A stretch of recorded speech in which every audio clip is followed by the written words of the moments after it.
Today's moral story. There was once a man who had 4 young sons. Wanting to teach them about the dangers of judging things too rapidly, he decided to send each of them on a journey, one after the other, to a distant pear tree.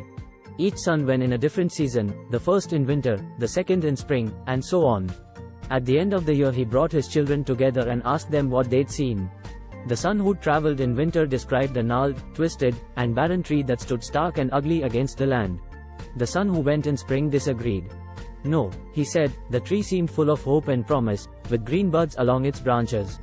The third son, who'd traveled in summer, disagreed once more.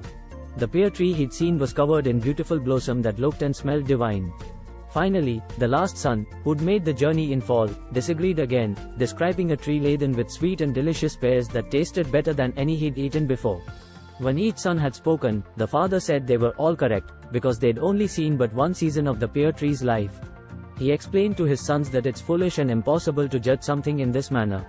The essence of something, whether it's a tree or their fellow man, can only be measured as a whole, at the end of the year, having seen it in its fullness. To make your judgment in winter is to miss the promise of spring, the beauty of summer, and the fruit in fall. Moral of the story. Refuse to judge yourself, life, or other people based upon a single mistake or challenging time. Refuse to let the pain of one season destroy the joy of those to come. Like and subscribe.